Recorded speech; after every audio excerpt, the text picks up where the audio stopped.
Distorting the prongs and sockets of these extension cords represents the ways that queer individuals extend, connect, and empower as part of a community outside of heterosexual and cisgendered norms.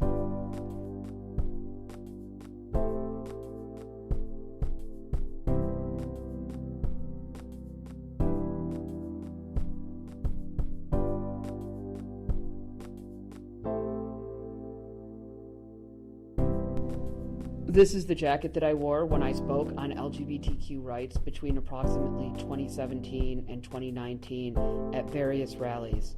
These rallies include the Women's Rights Rally in Rochester, New York, the one in Seneca Falls, New York, as well as the We the People rally in Rochester, New York, and others.